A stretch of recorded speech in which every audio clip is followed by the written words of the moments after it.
suatu zat. Tolong disimak ya semuanya.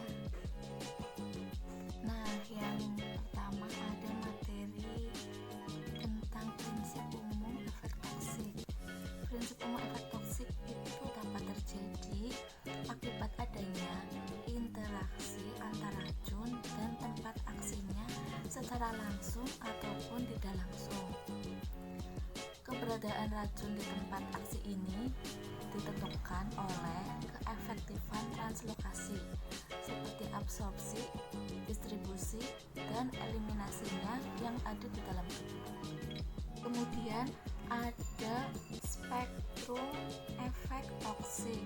Spektrum efek toksik itu adalah berbagai keadaan atau faktor yang dapat mempengaruhi efektivitas dari absorpsi, distribusi, dan eliminasi dari senyawa tersebut yang ada di dalam tubuh makhluk hidup, yang pada gilirannya akan menentukan keberadaan zat kimia tersebut secara utuh atau metabolitnya di dalam sel sasaran.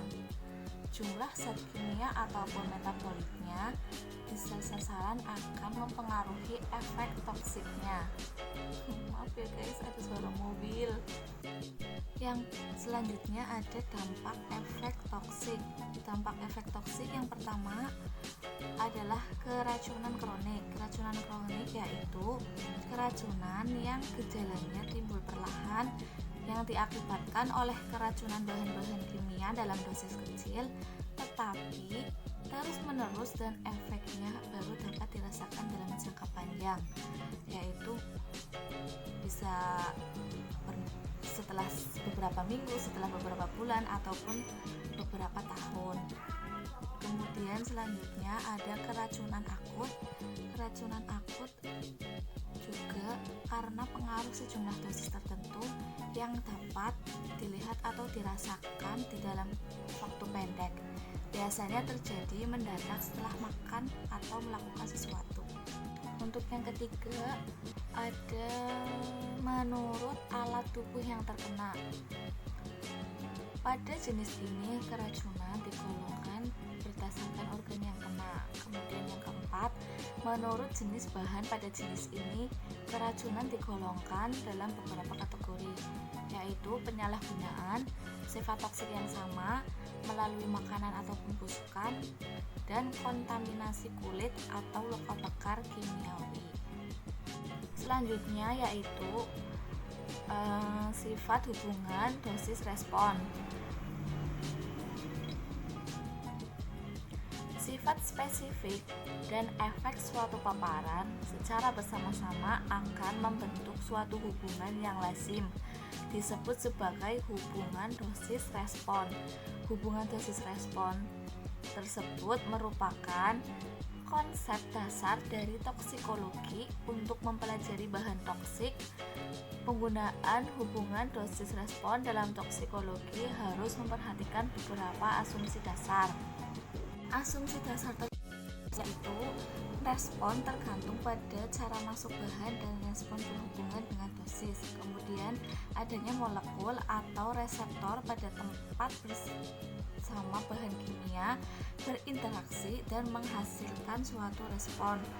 Kemudian respon yang dihasilkan dan tingkat respon berhubungan dengan kadar agen pada daerah yang reaktif.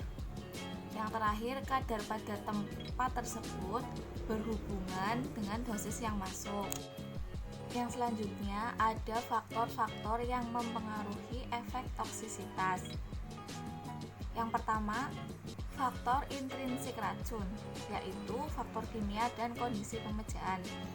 Faktor kimia meliputi efek aditif, yaitu pengaruh yang saling memperkuat akibat kombinasi dari dua zat kimia atau lebih.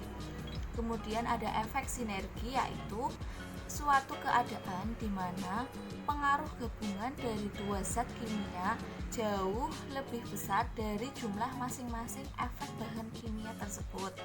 Kemudian ada potensiasi, yaitu apabila suatu zat yang seharusnya tidak memiliki efek toksik, akan tetapi apabila zat ini ditambahkan pada zat kimia lain, maka akan mengakibatkan zat kimia lain tersebut menjadi lebih toksik.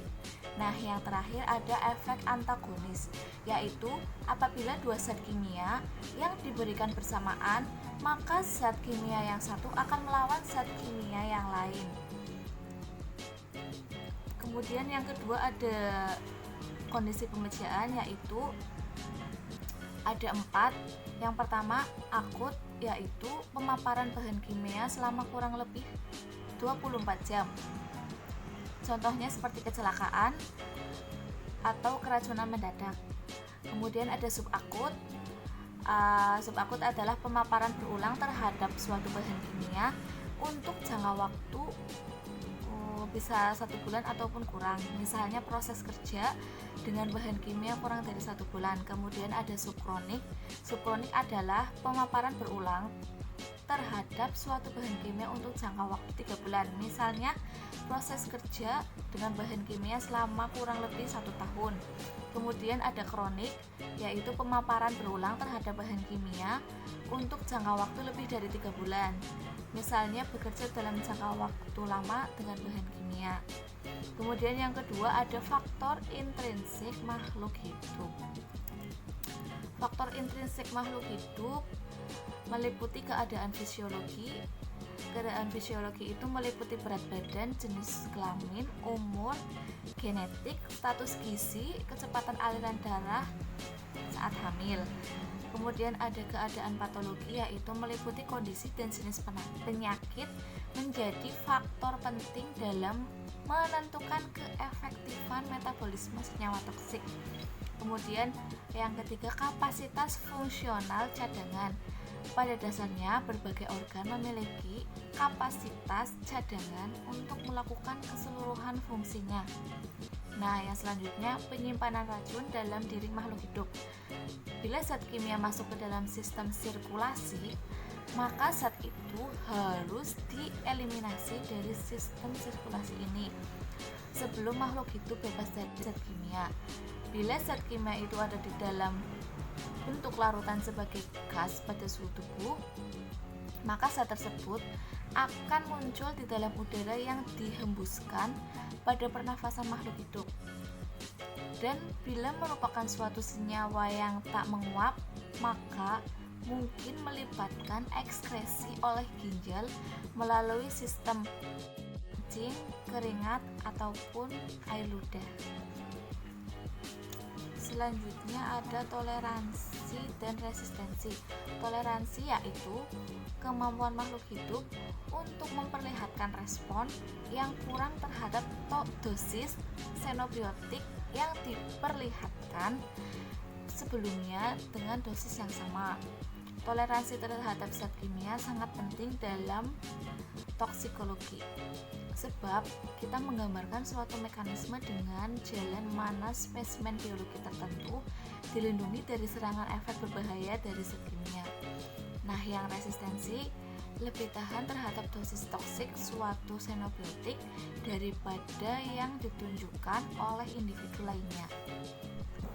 Nah, teman-teman, udah aku jelasin materi yang seperti ada di judul. Semoga teman-teman bisa memahami, dan tolong like-nya, bila perlu subscribe, dan kasih tahu ke teman-teman kalian yang lain supaya bisa like video ini.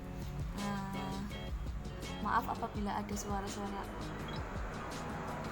kayak gini atau kayak gini motor, karena ini tag-nya pagi-pagi guys. Ya Allah, udah ada orang lewat.